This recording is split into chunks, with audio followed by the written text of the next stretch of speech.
What an era it has been in Dallas with this guy. Now let's talk about the last 30 years. It hasn't been so good.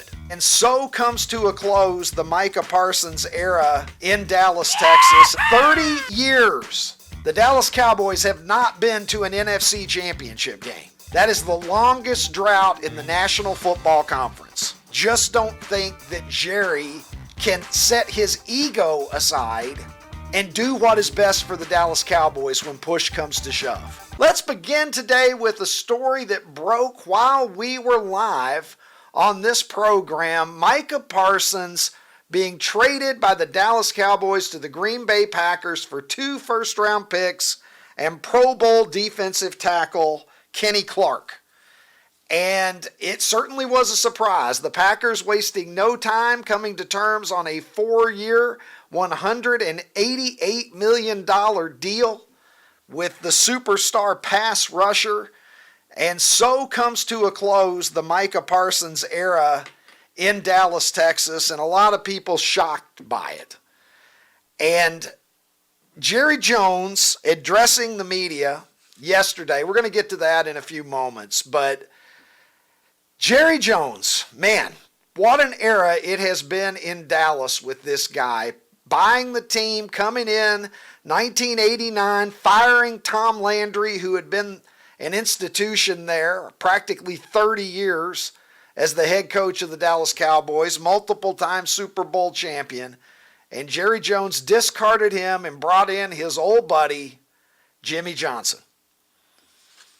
And it got off to a good start. They went 1-15 in 1989 under Jimmy Johnson, but that was the state that the team was in when he came in. The next year they went 7-9.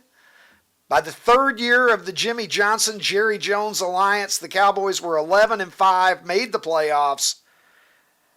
And I probably don't have to tell some of you what happened after that. Back-to-back Super Bowls in 92 and 93. But it started to fracture at that point. Jimmy Johnson left Dallas. The marriage between the two could go on no longer.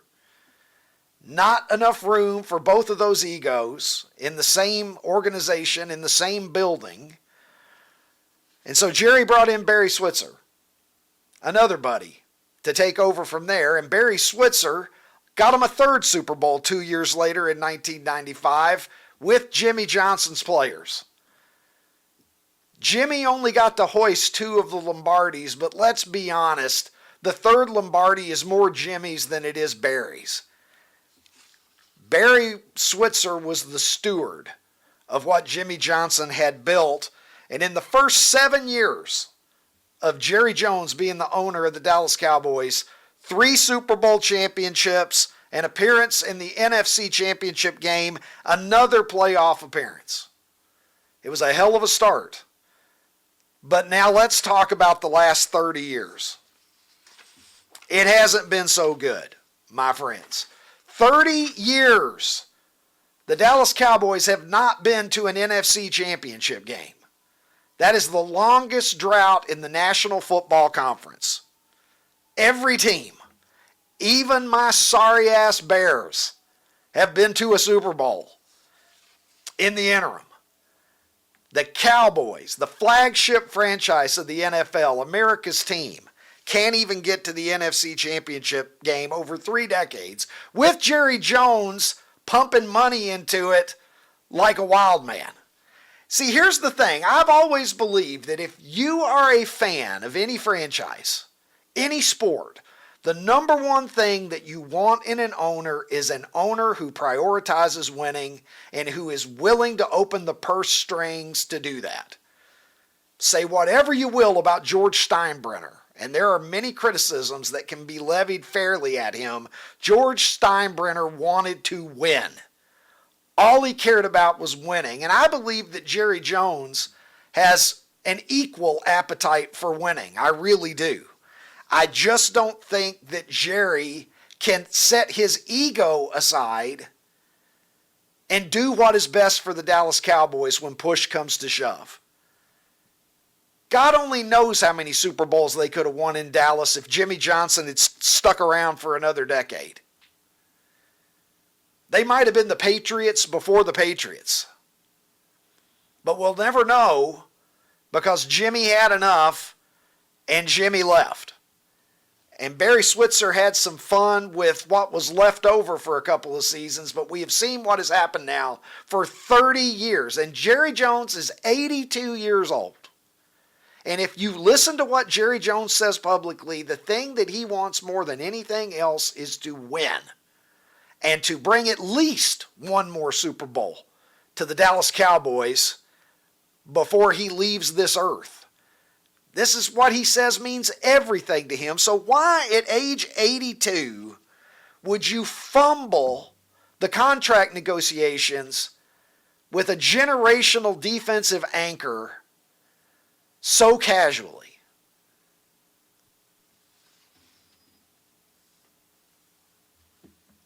Why aren't you negotiating contracts with agents if you're Jerry Jones? This is 2025.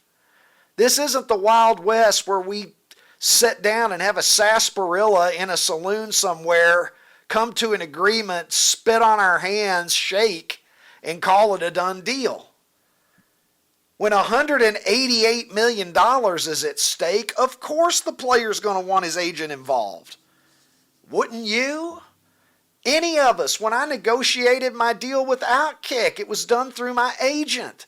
That's just how business works. On any level, much less a level where you're going to be paying somebody tens of millions of dollars a year. Why don't you talk to the agent? And why are you the only owner who is also the GM of his franchise? Jerry Jones, you may not know this, has been officially the general manager of the Dallas Cowboys since 1989. Now look, we know who was making the personnel decisions from 89 through 93.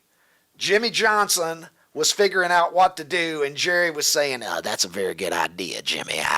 If we can get 48 draft picks and players for Herschel Walker, I think you need to go ahead and do that. But who do you think was the one that was doing it? It was Jimmy Johnson. Look at this tweet. Put up my Jimmy Johnson tweet, guys. Because it really burned me that Jerry Jones got into the Hall of Fame before Jimmy Johnson. And I was tweeting this before Jimmy Johnson ever even got into Canton. But this is one that I tweeted after he made it, saying that they should put Jimmy Johnson in the Pro Football Hall of Fame twice just for the feat, the mere incredible display of dragging Jerry Jones there with him. Because we all know Jimmy is the only reason the Cowboys have done fuck all since Jerry bought the team, and it gets more and more impressive what Jimmy did with every passing year. Because for all we knew, in the first 6 or 7 years of the franchise, Jerry was responsible for a good chunk of that too. But time has proven that that is simply not the case. So, Jerry Jones sitting down yesterday, getting asked all the questions that you would expect an owner to be asked under these circumstances, and he delivered what I would call an 11-minute word salad to the first question that he got. He gets a question and goes on for 11 fucking minutes like me back when I was a college professor talking about chapter 1 in sociology. And it got me remembering the little soliloquy that he gave on a recent episode of the new Billy Bob Thornton series, Landman. And so I thought, I wonder exactly what this press conference would have looked like if this was the speech that he gave John Hamm in a hospital room. And it looks a little something, we think, like this. I made my mind up a long time ago. I was going to work with my kids. They're involved in everything. We did think it was in the best interest of our organization, not only the future, but right now, this season as well. We've gained a Pro Bowl player. We've gained a Pro Bowl player in an area that we had big concerns in, on the inside of our defense. Let me go beyond your question. First of all, I want to tell you that I really like Micah. I appreciate the 4 years that we've had him here, and he's a great player. And so we are very appreciative of the fact that he's a great player. There's no question that I could have signed him in April. And so we all know that to have a All right, guys. All right. I can't go on anymore with the Jerry Jones answer here. We were all John Hamm when we were forced to listen to that. I felt like I needed tubes in my nose when I sat down and listened to what Jerry had to say. I don't know if Jerry's trying to convince us or if Jerry's trying to convince himself, honestly. Because you let Micah Parsons get away. Yeah, 2 first-round picks and a Pro Bowl defensive tackle. You got something for him. But Jerry's sitting there flailing around saying that, well, we can use those picks now to get somebody. As if there's a bunch of teams out there that are just waiting for Jerry Jones to try to flip those draft picks to them for a high-level talent, you know. So let's go to some thoughts here that a Cowboys legend had on this. I talk about those great Cowboys teams of the early 1990s. Michael Irvin, as we all know, was an integral part of the Cowboys dynasty. And when Michael Irvin got the news, he didn't feel any better than John Hamm felt about it. Let's take a listen. I know he loved Micah Parsons. So in order for us to be right here, something had to go down. It hurt Jerry personally to make this crazy, dumb move.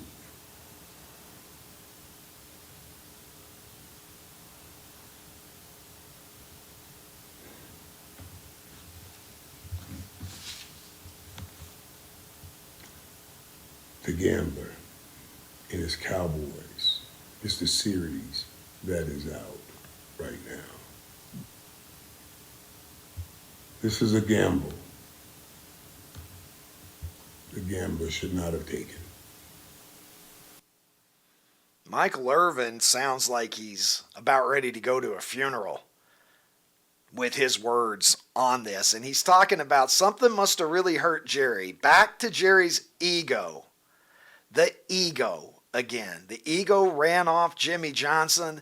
The ego is why you no longer have Micah Parsons. I want to go flashback here to Jerry Jones' words that may give us a little insight into what exactly triggered him to such a point that he would rather trade Micah Parsons than smooth things over with Micah Parsons' agent. When we wanted to send the details to the agent told us to stick it up our ass. Wait, now see, I was Just so you're clear. Wait, what do you mean? So wait, what do you mean? Because people are going to ask. Mike and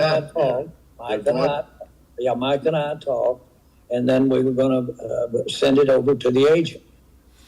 And we had our agreements on term, amount, guarantees, everything. We were going to send it over to the agent, and the agent said, don't bother because we've got all that to negotiate. All right, let me go now to the international streaming star who joins us now from Columbus, Ohio. He is Ronnie T-Shirts. Ronnie, you look at this. In law, you want your lawyer to represent you if the stakes are high. In business, contract negotiations, you want your agent to represent you when the stakes are high. Why is it that Jerry thinks he's in the right when he's trying to do some sort of set down, just guy to guy, and let's work this out, and then your agent is just supposed to rubber stamp it, apparently, in the viewpoint of Jerry Jones? It doesn't seem like for a guy who is as savvy, a businessman, a self-made guy, a guy who has, built himself to the point where he's in the Pro Football Hall of Fame and he owns the Dallas Cowboys, he can't not understand why that is just not the way that the world works. Dude, I think it would be super interesting if Micah ever comes out and tells his side of the story because I highly doubt that Micah and Jerry had a deal that they worked out on their own because that's not how it's done. We're not talking about, hundreds or thousands of dollars. We were talking about, I mean, it's not that far away, Ricky, from $250 million. There is no way that Micah Parsons was just like, yeah, I'm not going to use my agent that I'm paying. I don't know, what do they pay, 4 or 5%? I'm just not going to use him. I'm just going to go, me and Jerry will sit down and we'll figure this out. I find it highly unlikely that that's how it happened, Ricky. They only get 4 or 5%. I need to have a conversation with my own agent, Ron. Did you happen to see the follow through here? Dylan Raiola, the Patrick Mahomes lookalike. We were talking about the big game at Arrowhead Stadium between the Nebraska Cornhuskers and Travis Kelce's alma mater, Cincinnati Bearcats, won 2017 by the Cornhuskers. Raiola completing 33 passes in this one for 243 yards, couple of touchdowns, and did it in front of Travis Kelce and Taylor Swift, who were in attendance, Ronnie. And I know I didn't even notice that there was a football game. All I kept seeing was Taylor Swift. Much Swift. like myself, captivated America's I didn't pop even realize there was princess. a football game going on. All I saw was Taylor Swift on the TV screen. Yeah, they're there. Travis Kelce, we can only wonder if he's wearing something from his American Eagle True Colors line. I don't know, Ron, man. that looks like a hat straight out of the 90s, doesn't it? You know, what a power move it is to wear a hat like that, and you're Taylor Swift's guy. You're taking her home, but maybe not anymore. Oh, that's so good. It looks like your English teacher has just married an honest, salt-of-the-earth local farmer here rather than the PE teacher, Ron. So Nebraska goes into Taylor Swift territory, Travis Kelce's home stadium, Travis Kelce's school, and now they're taking Travis Kelce's girl right there along with them, Ron. And so from our local resident college football expert to the one that we like to welcome to the program. Yeah, the level up, Ronnie, no offense. OutKick senior national. Way more levels up, college football writer. Well, I'm trying to be nice to you, Ron. Yes. No, man. He's high above you. He's higher above you than the chick that was above Tal Bachman back in the day. My pleasure to welcome also from Columbus, Ohio. If you didn't know better, you'd think something was happening in Columbus, Ohio this weekend. Hey, Trey Wallace joins the program. Guys? Trey, my brother, how's it going? It's good to join you guys. Looks like me and old Ronnie are in the same town, along with a bunch of Texas fans. So this is going to be an interesting little weekend we got here. I'm gonna have to go find Ronnie while I'm here. I was on campus all day. That is my goal. My goal other than a victory, my goal is to be in the same place as you at some point today or this weekend. I promise we will make it happen on Saturday. I'll DM you over X, and I'm going to back off. Ricky, it's all yours. I'm done. Go Bucks. All right, Ron. It sounds like Ron's fanning out a little bit over you there, Trey. He might ask for your autograph, is what it sounds like. I'll get a selfie. I'm going to get a selfie. You're supposed to be fucking gone, Ron. Excuse yourself. Fanboy, Trey Wallace stan. Come on, Ricky. What you are. This is such a big weekend, brother. It is. It's a monster clash here in Columbus. We wouldn't be here if not so. You got big noon kickoff here. You got Lee Corso going to give his final headgear pick. A shout out to both the networks, by the way, ESPN and Fox.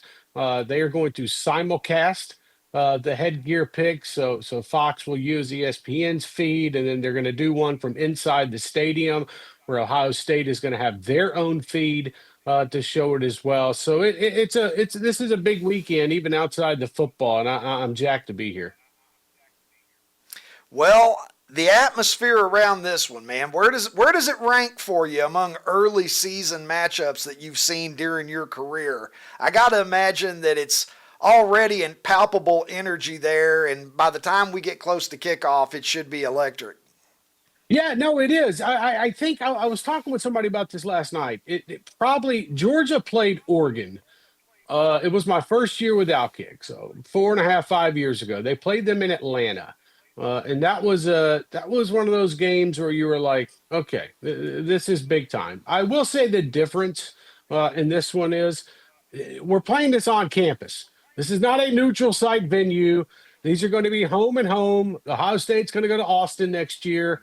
You've got Texas fans that are flooding the lobby where I'm at right now. They're giving out free beer, which I don't know if that was the best thing for the hotel to do, to give out free beer. We're going to find out in a couple of hours. But this is what makes college football special, Ricky.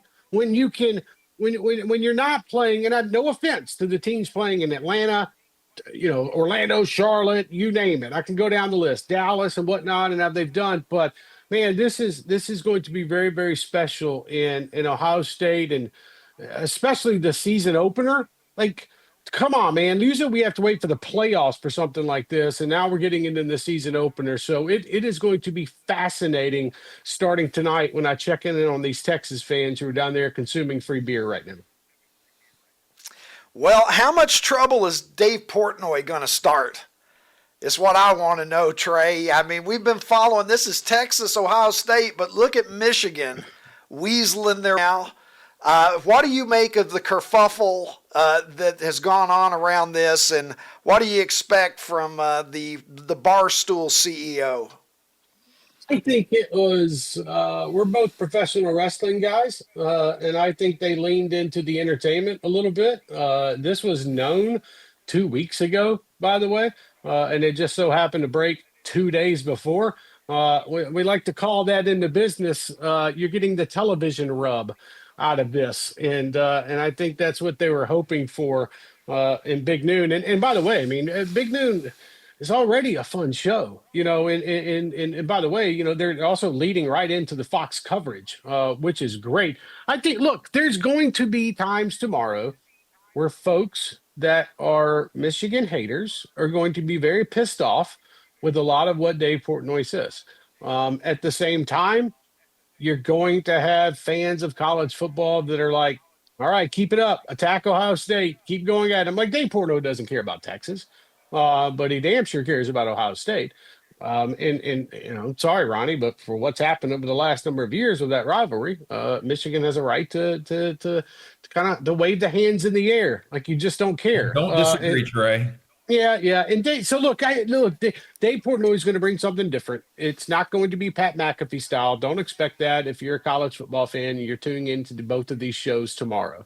But I will say that expect the unexpected. You know what it reminds me of, Ronnie? And I'm sorry, Ricky. It reminds me of Vince Russo when he was back in the WCW days, and you didn't know what to expect from Vince Russo when he got on television. That's kind of how I'm looking at this thing with Fox. And I think the biggest thing too is you're on national television, so you can't be dropping the curse words and whatnot like crazy. So it's going to be fascinating. I would expect him to walk out tomorrow in a Michigan jacket or a Michigan pullover, because it's pretty damn cool up here, and it feels great, by the way, for college football. But it's going to be entertaining. It's going to be entertaining. But I am interested to see the dynamic. And does he sneak in to the stadium? We're going to find out. I know that there was some talk of potentially grabbing some gear from Connor Stallion. So I don't know if that's going to play out or not, but we'll see tomorrow afternoon, right at about 12 o'clock at kickoff. All right, Trey, I know you don't have much time, and Ronnie wants to get a question in. I'm going to give him the last question as the Ohio State Buckeye here of this program. But I do want to ask you, what do you expect from Arch Manning tomorrow? It is the official dawn of the Arch Manning era with the Texas Longhorns. What do you expect from him, and maybe a quick prediction as well on the outcome? Yeah, I think expect the unexpected in a sense. Like, we haven't seen Art. We saw Arch play last season, but he played against two teams that Ricky, God love you, buddy. I mean, you might be able to go back there and take a snap and do a handoff to the Texas running back, and you might be able to get out of there with a win. And that's not being mean. That's just realistic. This is a new beginning for Arch Manning. This is, you're the leader of this football team now.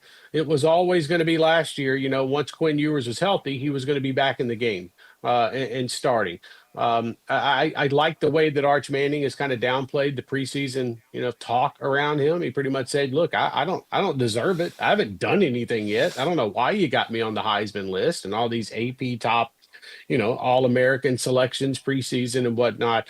But I do expect Arch Manning to come out tomorrow. He's going to throw an interception. Like, I'm going to go ahead and tell you, everybody don't freak the hell out on social media. He's going to throw some kind of interception or screw up on a play, fumble the ball after he gets hit from the blind side from the Ohio State pass rush. But at the same time, my biggest thing is looking at it. What is their reaction going to be on social media and everybody on Sunday if Texas goes in and wins the game? Sorry, Ronnie. And he throws for 250 yards, 2 touchdowns, but also 2 interceptions. And he doesn't look like that guy. Well, mine would be like, all right, it's the first game. He's going to progress. He's going to get better, we think, over time.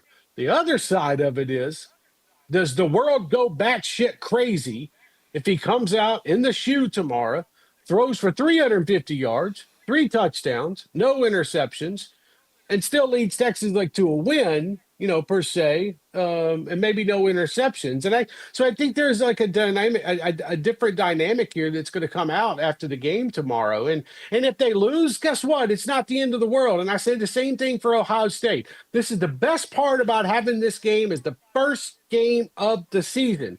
I promise you, come Tuesday when the AP poll is released, these 2 teams are still going to be ranked in the top 8 in the country.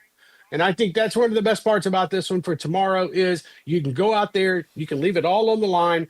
Obviously, they will, but you don't have to worry about the playoff implications because if you take care of business the rest of the way, you're going to get rewarded for playing a game like this compared to, if Indiana, we'll just use Indiana as an example because they were the talk of last season. If Indiana's playing the Sisters of the Poor and beats them by 40 points, but Texas comes up to the shoe and loses by 7 to 10 points to Ohio State in a game that goes fourth quarters, that's going to go further than maybe a win over some horrible FCS team. So I think tomorrow, to me, it's going to be fascinating because I'm very curious to see how they stop Jeremiah Smith on the outside. And I think Julian Saying gets comfortable. So here's my prediction for you. I think Arch Manning comes out and he's impressive. But I think he's going to make a mistake, and I think Ohio State is going to take advantage of it. Texas is not going to be able to cover Carnell Tate and Jeremiah Smith at the same time. And I think Julian Saying is a good enough quarterback for Ohio State to get the ball down the field and rush the football. Let's see how healthy some of these Texas receivers are. But I think it's a close one. And tomorrow I'm going to go 27-21 Ohio State over Texas. All right, Ronnie T-Shirts has to like the sound of that. And Ronnie, I know you want to ask Trey a question before Trey, you accost him on the streets of Columbus, so have at it. You asked him about Arch Manning, and he gave such an amazing answer. He covered about 4 or 5 things that I was going to ask him about. So no questions. Trey, have a great time in Columbus, and I hope I get to see you before tomorrow night. Yeah, and we will, and we absolutely will. And I think it's also there's been so much hype about Arch Manning that folks have got to realize. Sure, he's been in college for 2 years, but this is the first big one, man. And your first big one, by the way, is in front of 90,000 crazy fans 100. At the shoot. 100. Right, 100. And the last time I was here, by the way, I was freezing my ass off. It felt like I was on the North Pole because Tennessee and Ohio State played outdoors, at the end of December. And so, I had to go back home and warm the baseballs up and get them to actually drop again. So, now we're here. 7 at kickoff, Trey. Right. It's going to be cool outside. It's going to be nice and breezy. It's going to be a great football atmosphere. And I tell you, I'm excited because we're here. And don't forget about tonight. I'm going to be watching football. I'm not going to be out partying. I've got to do my job tomorrow. So tonight, we get Georgia Tech versus Deion Sanders in Colorado. That's at 8 o'clock on Fox. And then, by the way, if you want to see Auburn fans lose their absolute living freaking mind, if they lose at Baylor tonight, there's going to be a lot of problems for Hugh Freeze. So just putting those two games on y'all's radar for this evening. All right, my brother, we appreciate it. As always, boots on the ground in Columbus here. He is the national senior college sports reporter for OutKick and a man who is still in WO for life. Trey Wallace, we look forward to your reporting from Columbus, and hopefully we'll get a great game tomorrow.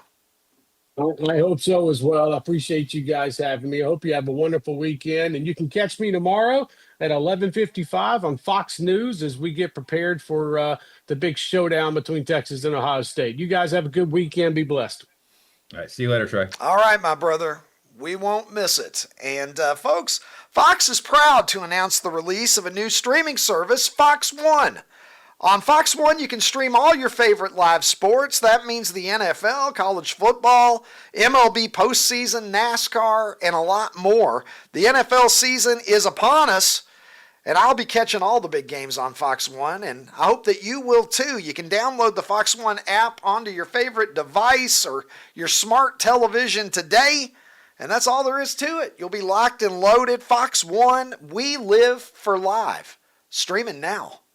So jump in there right on the precipice of the football season. Absolute best time to download Fox One. So with that being said, I think it's Friday, which means, of course, it's the absolute best time for me to say that it's time for America's Ball of the Day. And let's go to it now. It's Super 70 Sports on X, where the eagle flies high and then flies over you like an F-18 with Bobby Carpenter in the back.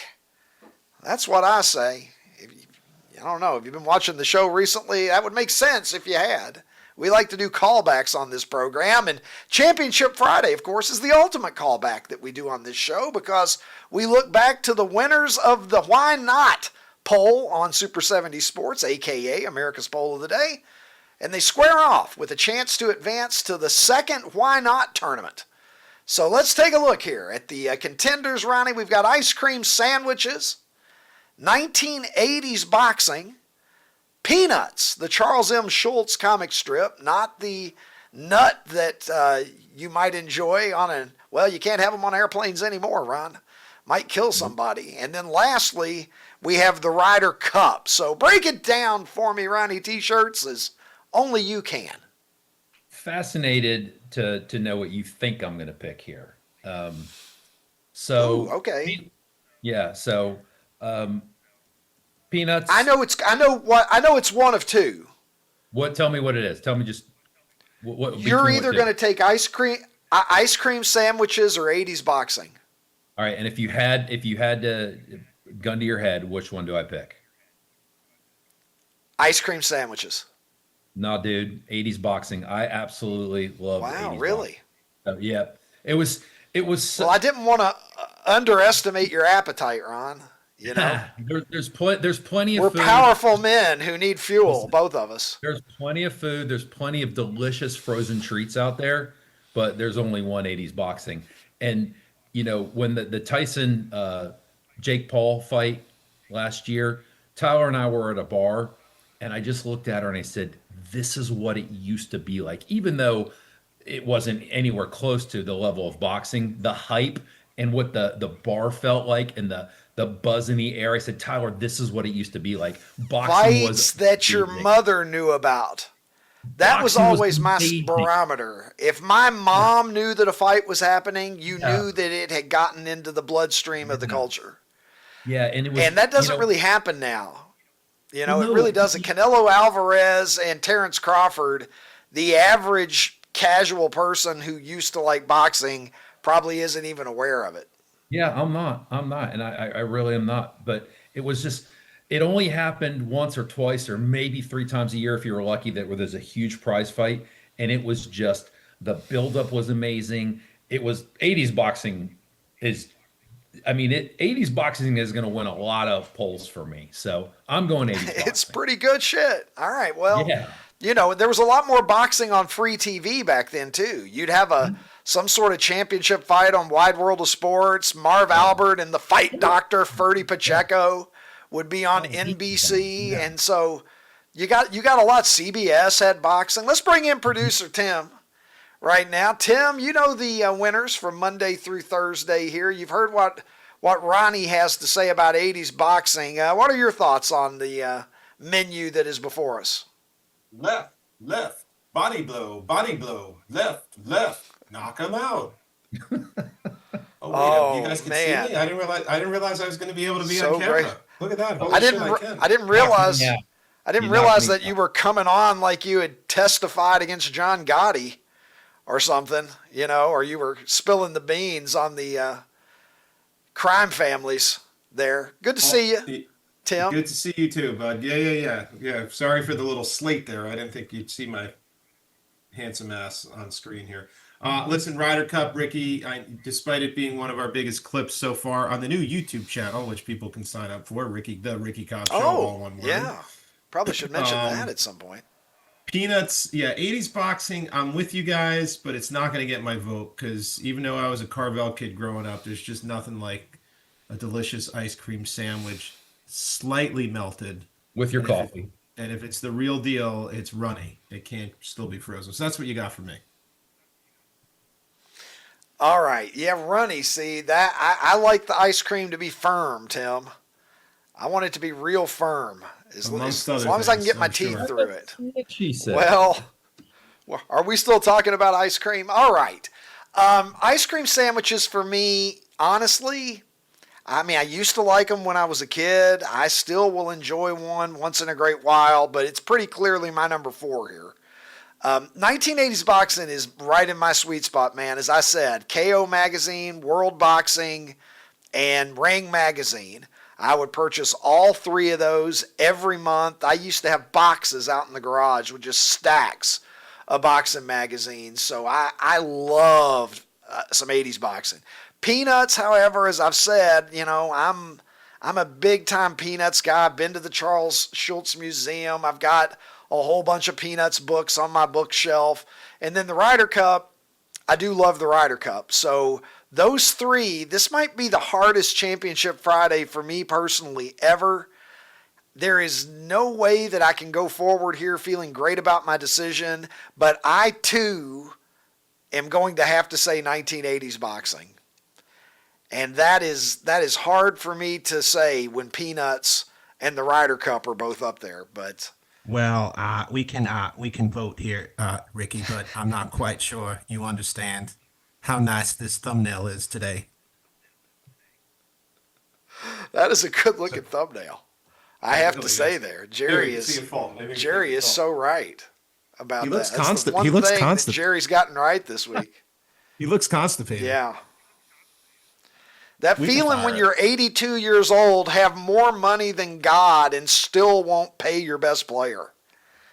What the fuck? How much money is that to Jerry Jones? How much money is Jerry Jones worth? He's a billionaire, is he not? Listen, I think Michael Irvin was right. Something personal happened. It definitely was personal. It's well, you could see he was the agent said to stick it up his ass. He wasn't going to stick it up his ass. Jerry and I, neither Jerry Jones nor myself like having things stuck up our asses. I might have been offended too. It's easy for me to sit here and be a critic, isn't it? Somebody tells me to stick something up my ass, well, I might behave irrationally too. Good Lord. We could fire it here.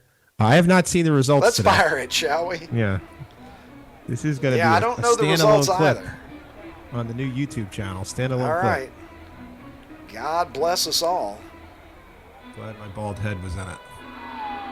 The tension mounts. Oh, wow. Jeez, look at that. We got ourselves a nail biter. Come on, people. Nail biter, guys. Ice cream We may have to monitor this one all the way till tomorrow. We need salary arbitration. Get Jerry. No. Ice cream sandwiches they're good. Fine. That was my easy out This right just there. in, Jared telling me boxing is now winning. Ricky, you could just have okay. ice cream All and right, it would be, that's good. You can just have ice cream and it's almost as good as an ice cream sandwich. When are you going to get what boxing was again? Ever. Never. This Never going to happen. This is what Jared and I get for 80s preparing the boxing, show though. much, All right. much what earlier in the than name normal. of Sugar Ray Leonard is going on here? This is here. We're going to show. This is what Jared and I get for putting our votes in way too early. We had our shit together early today, Ricky. All right. Well, things always are developing. With Oh, the, so boxing poll of is the up. day. Boxing's up by 0.1. Yeah. Look at that. Boy, I would be stuffing the ballot box if I could, Ryan. I can't even vote. Are you guys aware that, like, when you post a poll, you don't even get to vote in it? I don't even get the pleasure of being the first vote. Use your burner account. Well, I don't have one. I'm not like, who you think I am, Kevin Durant? I need one for, like, all of my critics. I need to be the guy who comes along and says, well, I disagree. I think his show's awesome. How about that? Yeah, what am I thinking? I should have one. I don't have a burner account, but I have my own YouTube channel now. All you got to do, my friends, is head over to the Ricky Cobb Show. And, it's great shit. We're posting all of our stuff there. And the reality is, my friends, you're going to have everything in one place. So if you are already subscribed, we thank you, we love you, we appreciate you, but you will need to subscribe separately to this channel because this is where everything is going to be happening going forward. So every weekday, you're going to get the full episode. You're going to get some highlights from the show of segments that we feel you might want to pay special attention to. We're going to have shorts posted there every day as well. And as time goes forward on the Ricky Cobb Show YouTube channel, we'll be going into the archives and pulling back some of our greatest interviews with major superstars and so forth, highlights in the history of the show, of which I don't believe that I'm biased in saying are many at this point. So you're going to see that channel growing and filling out in the coming weeks and months. So jump in, be a part of it, and you'll never miss any of our content. That is the Ricky Cobb Show YouTube channel. And with that said, we are going to take it to a break now. And when we come back, we've still got lots of good things in store for you today. We're not even close to emptying the bag. So don't you go anywhere. Stick around. It'll all happen right here, right after this, on the Ricky Cobb Show. This fall, you're not just watching the biggest game in college football, you're at the game. Bama versus Georgia. September 27, Athens. OutKick's giving one lucky fan and a guest the VIP treatment. This is your shot to punch your ticket to the college football weekend of a lifetime. Flights covered. Hotel covered. Game tickets, of course. We're also hooking up 10 more fans with OutKick hats, and everyone who enters gets a discount to the OutKick shop. No purchase necessary. Just hit OutKick.com/sweepstakes. College football weekend of a lifetime. OutKick.com/sweepstakes.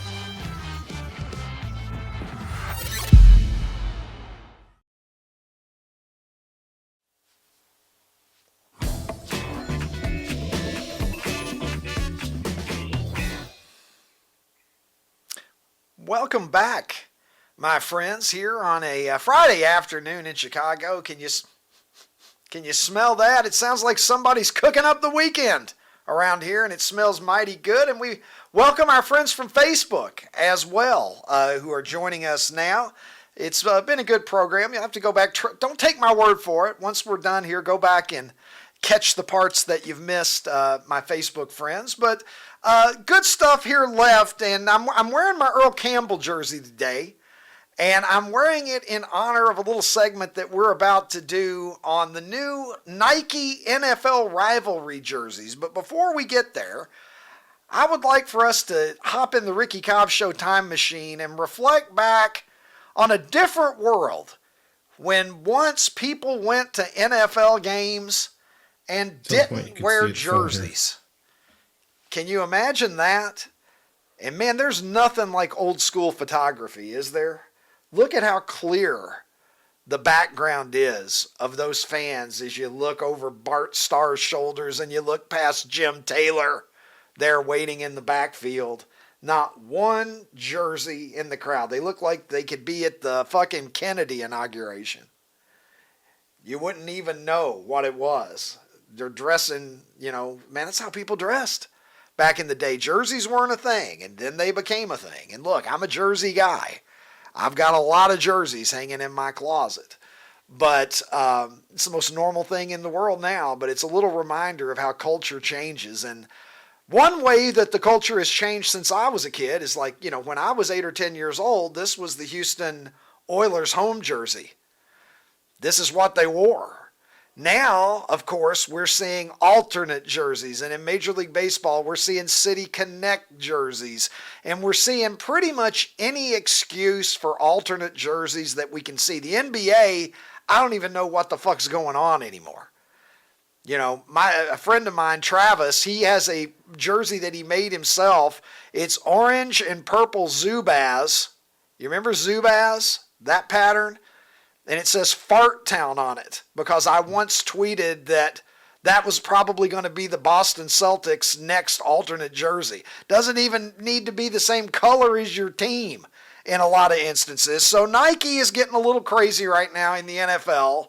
And the latest development in pro sports' big plan to get you to buy as many jerseys as you're willing to fork out $150 or $200 or $300 for.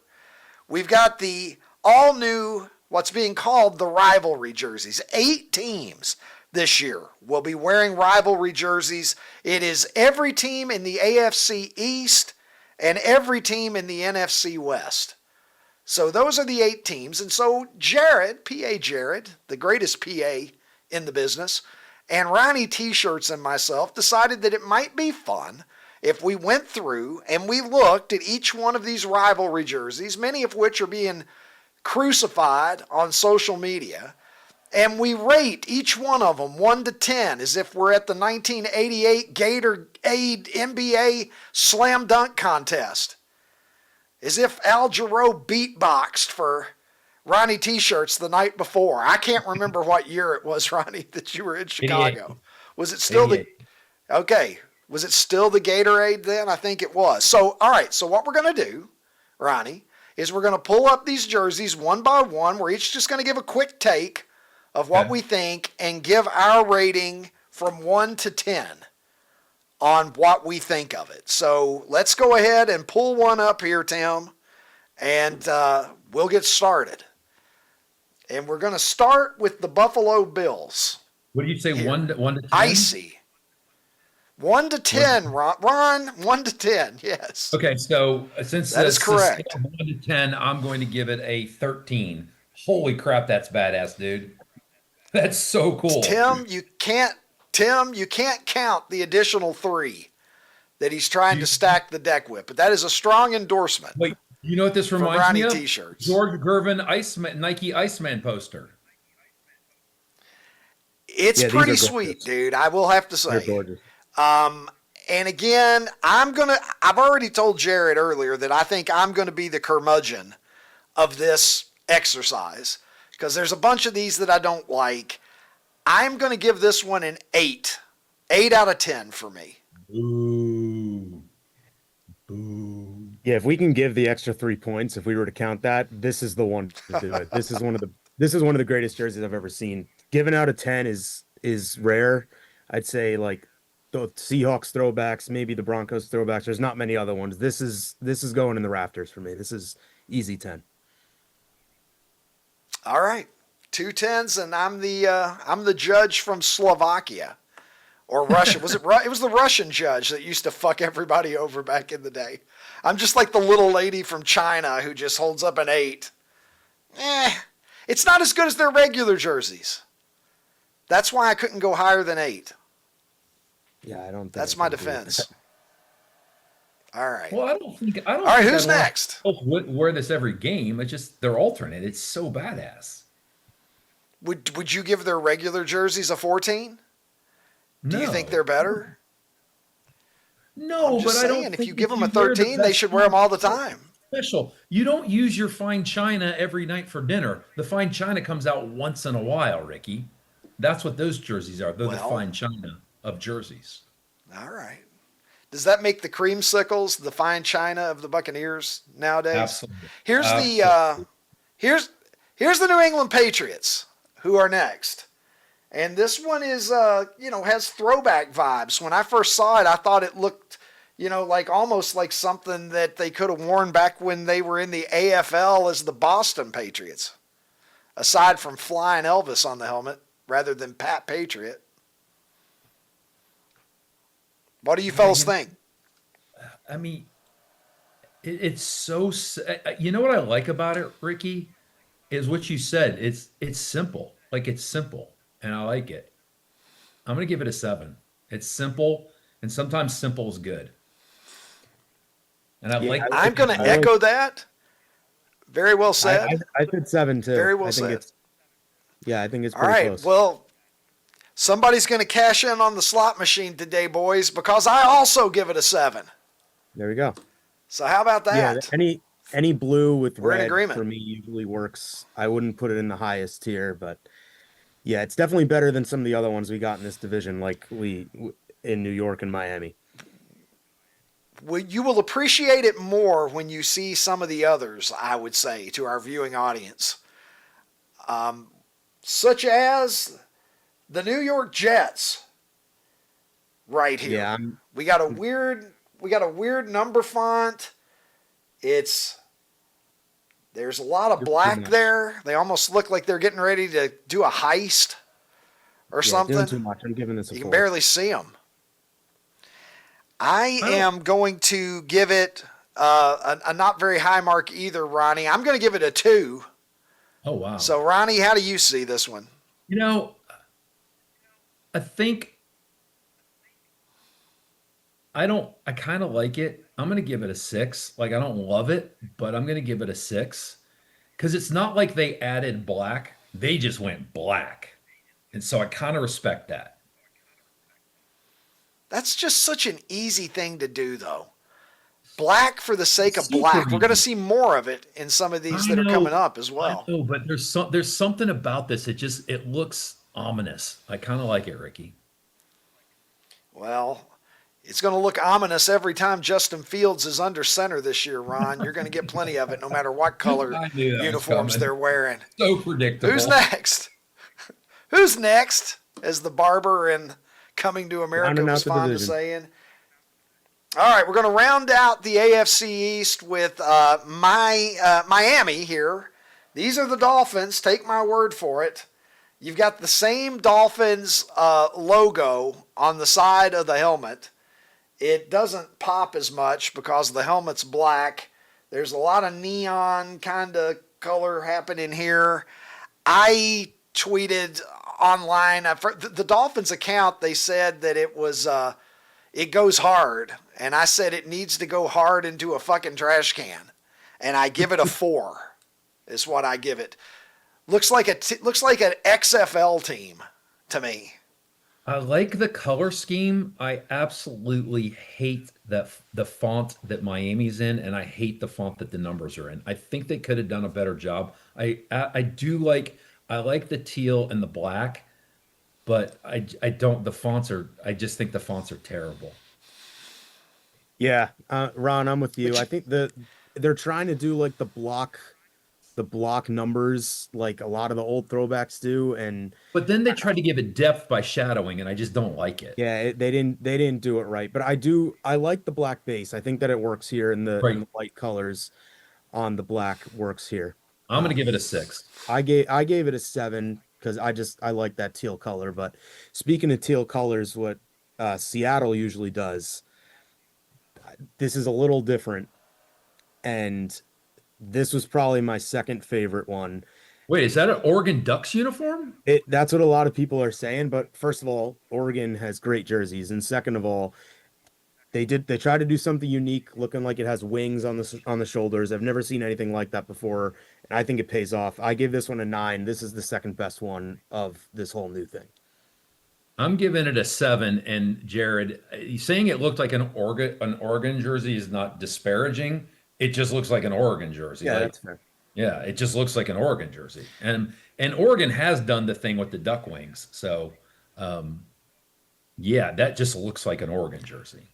I mean, they're pretty close to Oregon. Oregon kind of set this whole jersey proliferation in motion. Weren't they really the first ones to be? They didn't kind of. They did. They went all in, and somebody was going to be the first domino in this. If it hadn't been Oregon, it would have been somebody else. I like it a little better as I'm looking at it here. I'm going to give it one more than I had originally marked. I'm going to give it a 6. Fair enough. It's unique, and I think what Arizona did that we'll see next year is probably the other most unique. With I'll let you say it earlier because it was your thing and it was funny. All right. Well, this is. I want to say it. I don't know how well people can see it, but if you look down in the bottom right-hand corner, if we can get a close-up, it looks like blood spatter all over this thing right here. Like this thing looks like if you hit it with a black light that you'd be able to see it from the moon. No, Ricky, it's just like DNA.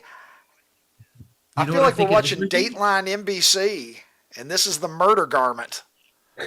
We just What is it, Ron? Yeah, we just did a WTF on Burning Man and that sandstorm. These were white, and they wore them out to Burning Man, and this is what happened. Like they just got somebody got murdered in that jersey, Ron. I disagree. Somebody got stabbed 17 times while they were wearing that. That's just dirt. It's dirty. Well, it's not red it's not red 3 weeks later, Ron. This is like where it's in evidence. A lawyer is bringing this out and saying on the evening of the crime, Mr. Murray, yes, Dexter is, running his forensics on how the stabbing, was it a left-handed person or a right-handed person that stabbed Kyler Murray? The blood is the only way that we can tell the direction that the blood hit. I don't know, man. Like to me, that just looks dirty. I'm giving it a 5. Gonna buy something it's creative that just looks stained. I don't know, dude. Would you buy a pack of like white undershirts that had specks all over them like that, or would you say, "What the fuck are you talking about, Ricky?" Yeah, it's so bad. I give it a 1. Right. I give it a 1. Yeah, if the number one thing I come away with is it just looks filthy, I don't know how I can go higher than 1 here. That's a total whiff for me. I think go next one that we can go to San Francisco. This is a team that I think they are allergic to making a jersey that looks bad. I don't think that it's the best in this entire collection, but something about gold and red on top of each other, no matter what way, all of their jerseys are good. They might have the best collection in the entire league. I mean, I don't know. I think that this just looks fresh. The red stripe on the top of the helmet too. I gave these a 7. I'd probably rank these 3rd after Buffalo and Seattle. I like these a lot. You know what, Jared? I totally agree with you that the color scheme is fantastic, but I'm going back to Dolphins. And again, it's just like, everybody has a different opinion on what they like artistically. I cannot stand those fonts. They look terrible on this jersey. So I'm giving this a 3. Love the colors, hate the font. All right. I'm the opposite. The color, look, the colors do mesh together well. It's a little too much black for me. I'd like to see some sleeve stripes. I'd like to see a little more contrast on that helmet maybe as well. But the one thing that I really do like the most is that font. It's similar to their old 49ers font on the gold jackets from the 70s, the old starter jackets. So I'm going to give it I'm going to go 1 more than I thought I was, and I'm going to give them a 7 for this. I'm with Jared on this one.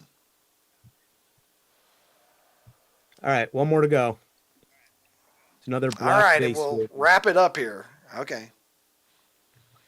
Yeah, this Rams one is interesting. This is the one that sparked the debate between my friends that lasted about 45 minutes. Look, I think it looks better than their normal ones, so I give it a 6, but I only say that because I think their regular ones are disgusting. It looks like they're IKEA workers, and it's awful. I think the black base makes it a little bit better, but I'm not too excited to see. Jared, are we sure that that's black? Because that kind of looks like midnight blue. Like it doesn't look like it's a pure black. But I will tell you that whether it's black or midnight blue, the contrast between the midnight blue and the royal blue on their sleeves is disgusting. And Ricky, I was at a 3. I'm going to a 1 now. That is awful. All right. I think it's black, Ryan. I don't even think that's midnight blue. Doesn't matter. I'm actually gonna go one lower. I'm gonna deduct a point because you have persuaded me, and I'm gonna give it a 2. Oh, you're gonna go 1. Okay, I gotcha. I was initially gonna go 3, but I'm gonna subtract a point because I agree with you. And it's not even creative. They're just like, let's make part of it black. Yeah, it's like they okay. It's like the computer and they just touched it with ones where they touch it and they're like, change this part to blue, make this royal blue. It's absolutely future. Exactly. That's right. All right, so we've been scoring these. So I think Tim has his abacus out and he's trying to register how these rank. How did we stack them? I believe the Buffalo Bills are the unquestioned winner. I don't know who finished last, however. Tim? I think the Rams did. Tim's got one of those things like accountants had back in the 1920s where you're cranking it with your hand and tape's coming out of it. Tim's smoking a cigar. Ladies and gentlemen. He's wearing a visor. The final results are in the open competition for NFL rivalry jerseys. Your winner from the Empire State, the Buffalo Bills are your winner with a total score of 28, with the Russian judge, Ron, scoring an 8. No, I'm all kidding. All kidding aside, boys. Interesting. You guys changed your votes. So Bills, the clear out winner at 28, but because of your change, Ricky, on the Seahawks, or Ron, one of you two changed, they are now second. They broke the tie with the Pats, who were tied there. So your best is the Bills. Your second place is the Seahawks. And same thing. I don't know if you guys knew this or not. By changing your your Rams, both of you, the Rams are now tied for the Cardinals as the worst jersey in the open competition here for NFL rivalries. Uniforms ranked. They deserve it. Well done. If I was wearing, you look like you've been murdered if you're wearing the Cardinals jersey, and you look like you deserve to be murdered if you're wearing the Rams jersey. So I think that they deserve each other in a tie for last place. That's how I see it, fellas. Can we put the avatar over Ricky too? Maybe. I don't think you've ever talked over your avatar before, but next time. We're discovering here. It's a Discovery Friday. I like it. Start voicing the avatar there, whatever. As I look at the avatar now, as I'm on the screen, I realize how much I look like the avatar. So shout out to the folks who did that. Because pretty much a dead ringer. Here's one for you. You know, let's pull up a football jersey from back in the 80s that I know some of you are going to remember. Get a look at this son of a bitch. Out there defending our country, fighting for our freedom. My laptop died about 3 minutes ago, so I can't read this for shit. Somebody else is going to have to read my brilliant caption for me. Look at this motherfucker out there going to war in a football jersey. And, okay, now I can't read it because you just put it because my face came up. And he can't even get some basic name recognition. Shameful and an injustice to batshit crazy great American. I think it looks like Steve Grogan. All it needs is a nickname, Ricky. I'll stand by that. Well, Steve Grogan was number 16, wasn't he, Steve Grover? No, he was 14. He was 14. You're right. He needs the neck roll. Yeah. Is the only thing he's missing. Neck roll, and that's Steve Grogan. Yeah. There it is. Look at that. Can you imagine going out fighting for the country while you're wearing a football jersey? That's that guy right there. I'm just glad he was on our side, Ron, is all I can say. Ricky, real quick, on your football jersey, I feel like you're trying to send a message to me. I mean, where did Earl Campbell go to college? That was not this was not a thinly veiled message, feels like Ron, I can assure you. But like hook 'em horns, motherfucker, Matt Lawson. Where's Matt Lawson? Down. Horns down. Let's do this. Yeah. Pimps up, horns down, Ron, I believe is the old saying. Kyle Schwarber, Ron, we're going to make a little segue into baseball here. I don't know if you saw this. Kyle Schwarber hit 4 home runs last night against the Atlanta Braves, becoming, I think, the 21st player with a 4 home run game in the history of the major leagues. And that is actually a rarer feat to accomplish. Nick Kurtz of the Athletics did it earlier this year as well, but it's rarer than a perfect game, Ronnie. So, and here's the craziest part about this. I was going to say, did you see the What's attempt that? at his 5th home run? Did you see the attempt at his 5th home run last night? Yeah, I haven't seen it. I heard about it. It was the shortstop, 57 the miles Braves an hour. shortstop, and I'm gonna fuck his name up. Vidal Brujan is gonna be my attempt, and if that's wrong, but he's a nobody. He's probably recently called up, from what I can gather, as teams do these days in blowouts. They bring in a position player when it's out of reach, and so Kyle Schwarber basically had a home run derby type opportunity to become the first man in history with a 5 home run game, and the shortstop gets him out. How do you think that made the Braves pitchers feel, Ron? Oh, yeah, I just can't imagine. But it was like the look of disgust on Schwarber's face when he hit that. He was just like, I cannot believe I just did that. Like it was a pop-up just a little bit past the infield. I'm telling you, he could have stood alone as the only 5 home run man ever. But I'm just glad it happened in that uniform. Look at that sweet bastard. Speaking of uniforms, there's one that I'll give at least a 9. Blue and burgundy? At least a 9. Yeah, that's a 9 or a 10 right there. That's got Mike Schmidt vibes written all over it for me. Major League Baseball, Ron, the writing is on the wall. Major League Baseball is going to expand. We've talked about the potential realignment and Major League Baseball maybe even being willing to do a radical realignment that is geographically, going to basically end the American League and the National League as we've known them for over 100 years each. But there's some speculation that Major League Baseball may have privately settled upon or virtually settled upon where the next expansion locations will be. And there are a number of teams that are obviously interested in this. Charlotte, North Carolina is one that we've heard a lot in recent years. Portland, Oregon is one that we've heard about a lot. Of course, Orlando gets mentioned. Montreal is mentioned frequently by me, among other people. That's the one that I would love to see the most by far, is for Major League Baseball to right the wrong of what happened to the Montreal Expos franchise.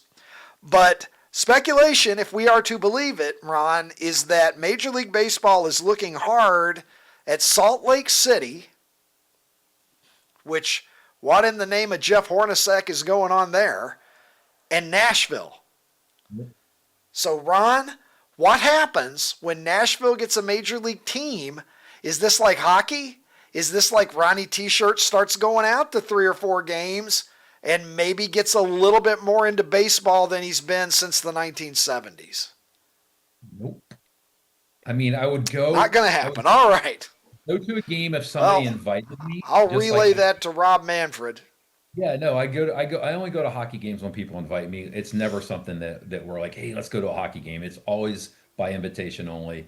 It would be the same thing with baseball. No, would not. I mean, I take that back. All right, Ron. Go see Shohei Ohtani. I'm disgusted, but you'll go see Ohtani. Well, at least you are making an exception for historical greatness. Ronnie, we are going to go to a break here real quick. And when we come back, I got a question for you. And longtime viewers of the program have a real good idea what that question is. Stick around. It'll all happen straight ahead right after this right here on The Ricky Cobb Show. This fall, you're not just watching the biggest game in college football, you're at the game. Bama versus Georgia. September 27, Athens. OutKick's giving one lucky fan and a guest a VIP treatment. This is your shot to punch your ticket to the college football weekend of a lifetime. Flights covered. Hotel covered. Game tickets, of course. We're also hooking up 10 more fans with OutKick hats, and everyone who enters gets a discount to the OutKick shop. No purchase necessary. Just hit OutKick.com/sweepstakes. College football weekend of a lifetime. OutKick.com/sweepstakes.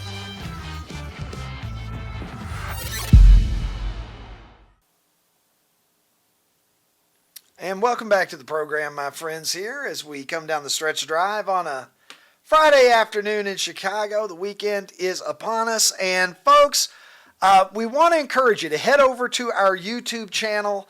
It is the Ricky Cobb Show on YouTube, and we're posting all of our content there. Every day of the week, you're going to get the full episode. You're going to get clips and highlights from the show that we think are worth your attention, as well as shorts from the show. And watch for the archives to start filling up in the coming weeks and months as we add in some of the best moments that we've had over the course of our first year doing this program. But it's a nice milestone for us to be here and to have our own YouTube channel, the Ricky Cobb Show channel. Tim, I can't read this.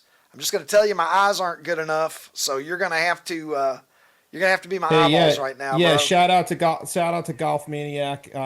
Look, overwhelming positive responses to all of your your take on Tommy Fleetwood. I'm fine with it. Up to the last tournament, Scheffler should have won, but he dominated. That was doggy dog. Let others do better. Golf dozer, a lot of golf in the handles here. Everyone gets a trophy, has taken over the PGA Tour. Danny Stepp. What's the point of 7,000 points? Stupid ever rule changes. Anyone who's up. So this one's for you, Ricky. Calm down. It's made for TV event. Tour champion, FedEx, completely made up titles. So not sure how I feel about that. Golf is not the WNBA. Huckleberry Hound. Well, he's not wrong. Yeah. He's not wrong. Huckleberry Hound. It has the meaning that it deserves to have, which right now is not much meaning at all. It is sort of a contrived honor, because if you're going to give a title for season-long excellence, just give the award to the guy who had the best year, and that's clearly Scotty Scheffler. No matter, are we supposed to feel like Tommy Fleetwood really had a better year than Scotty Scheffler because he won the last tournament? Nobody believes that. Nobody thinks that. Nobody believes that Tommy Fleetwood accomplished something that's greater than what Scotty Scheffler accomplished this year. So the FedEx Cup, maybe it's just time to write it off. And I don't know. I think I'm going to have to agree with our viewer there on this one. It's just sort of pointless at this point. Take it seriously if you must. I can't take it seriously anymore. But Tommy Fleetwood seems like a great guy. I'm a fan of Tommy Fleetwood, and I'm glad that he finally got his first PGA Tour victory, and I hope that he wins a bunch more, and I have a feeling that he probably will. So we appreciate the comments and the engagement on YouTube. We're going to try to be in there engaging with you on YouTube going forward. So please always feel free. Let us know what you're thinking. This is your program. We do it for you.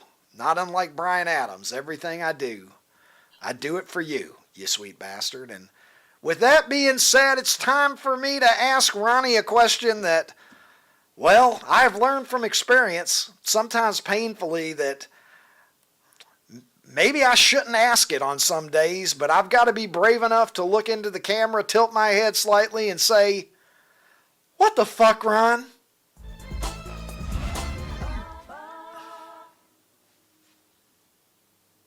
So the pest control company Orkin has released their annual list for the cities with the highest bed bug infestation. And when I saw the headline, I was ridiculously worried because it said that the number one city was a Midwestern city.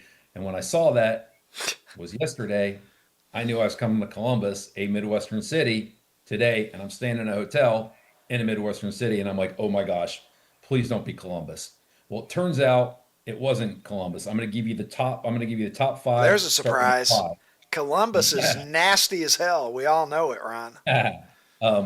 By the way, I looked it up. Bed bugs. Is that the Cardinal? Is that the Cardinals jersey? What's happening there? Yes, that's so good. Bed bugs. Thought actually, that segment was over. They're not harmful. They can cause irritation and things like that. So they're not going to kill you, but they're gross. Number 5, Indianapolis. Number 4, Los Angeles. Number 3, Detroit. Number 2, My birthplace, Cleveland, and number one filthy ass city with bed bugs is Probably Chicago, if I know you very well. Chicago. Number one, motherfucker. There you go. Come for the bed bugs, stay because you got murdered. We are the city of broad shoulders. One WTF today, Ricky. You That's happy? it. Are you happy now? I feel like Well, this story was only included in the show just to remind me that I live in a city of filth. Well, the problem is my kid lives in the same city of filth, and she's coming to stay in this hotel room with us tonight. Where did we rank before Tyler got here? What's that? Were we number one last year? I said, where did we rank before Tyler got here? Maybe she 5 brought years in bed a row. bugs from somewhere else. Number one 5 years in a row. And since I have my hand up right now, Ricky, before I go, horns down, everybody. All right, Ronnie T-shirts. God bless you. I'm pulling for you tomorrow. I don't know how it is, man. You know, it's like it's a school and a program that I've never really been that much of a fan of. But then I meet Ronnie T-shirts, and suddenly I'm in the family by marriage, as it were. So you add Mr. AstroTurf Jim Savoca to this, who sent me a piece of the field that Archie Griffin played on. I mean, my God, I've got to show up for the Buckeyes. Ryan Day, the only man in America who uses more Just for Men in his beard than I do. Let's go to poll replies, shall we, my friends, and see what people are saying. And I don't know, that is, what's the latest, fellas? Do we have an update on the scoring here? I believe that is where it was last time we looked at it. Is 80s boxing still ahead? Stand by. We'll get it. We'll get it. Stand by. Okay. Listen to Tim standing by. Tim sounds like he's like in the fucking control room at NASA here, whatever. So we got to know. This is what America needs to know. And I can't read anything, although I believe that's the moops. If I can see clearly, but I can't see clearly. Keegan Got a Bradley dead was laptop, fellas. If dogs were allowed on Bethpage Black. I always like, here's why you don't get a tattoo unless you're real sure about it. When I was in my 20s, I thought briefly about getting a tattoo of Snoopy wearing that hat and swinging a golf club, Ron. Let's file that under let's put that in the category of things that I'm glad that I chose not to do in my life. No offense, Snoopy. Oh, there is I believe Mike Tyson giving Jose Ribalta a free sinus cleanse. Nothing beats primetime I can't Tyson. read it, but yeah, look at that. Is that the one where like just everything gets expelled from his head as he gets hit? It is. Yeah, it looks like it went Just through a cleared everything right out. Yeah. Free shredder. Landon Nolan says the kid in me would say peanuts. The adult in me, however, says womp womp womp womp womp womp. That was pretty good, Ron. Thanks. You never could understand the adults in the Peanuts world. And look at that. It is now swung back by 1/10 of a percentage point in favor of ice cream. It's ice cream sandwiches against Sugar Ray Leonard and Marvin Hagler today. And I got a feeling that we may not have a clear winner until tomorrow at this rate. That's about as close as it gets. So, make sure that you get in there and vote. If you haven't voted yet, you, the people, decide. The winner advancing to the next Why Not tournament after another competitive week here of America's Poll of the Day. So, Ronnie, good luck tomorrow. God bless you. My thanks to Trey Wallace. I hope that when you meet Trey Wallace sometime this weekend that you buy him a beer for me, will you? Or whatever whatever the scenario is. Yeah, don't hug him too hard. You're going to be like, he's going to feel like Kelsey Plum when she encountered that guy outside of the hotel. Trey's just going to be like, I am so turned off right now when you open up your binder with 9 things for Trey to sign for you. Just try to hold it together. You're going to be like Chris Farley when Paul McCartney was on Saturday Night Live. My thanks My thanks to Molly and Colin and Tyler in Nashville. My thanks to P.A. Jarrett. And P.A. Jarrett coming in strong during that Nike rivalry jersey segment. Enjoyed that. And, of course, producer Tim. He is the best in the business. And you guys are the absolute best people, viewers, followers, and friends in the entire business as well. I enjoy every minute of this because of you guys, and we appreciate you so much. You can find us, as always, at Fox Nation, OutKick.com, and YouTube, the Ricky Cobb Show channel. You can find us in podcast form on Apple and Spotify, and we are on Facebook, Instagram, TikTok, and X as well. And X, of course, is my other home when I'm not behind this desk. Super 70 Sports, drop by, spend some time with me this Labor Day weekend. We will not have a show on Monday, but let's make a deal right now, shall we, that we'll meet right back here on Tuesday when I promise you we will come out of the first big weekend of college football, and I will tee it high, and we shall let it fly with another episode of The Ricky Cobb Show. And now, a man who skipped school so many times in 1987, he thought Bob Barker was one of his teachers, Ricky Cobb.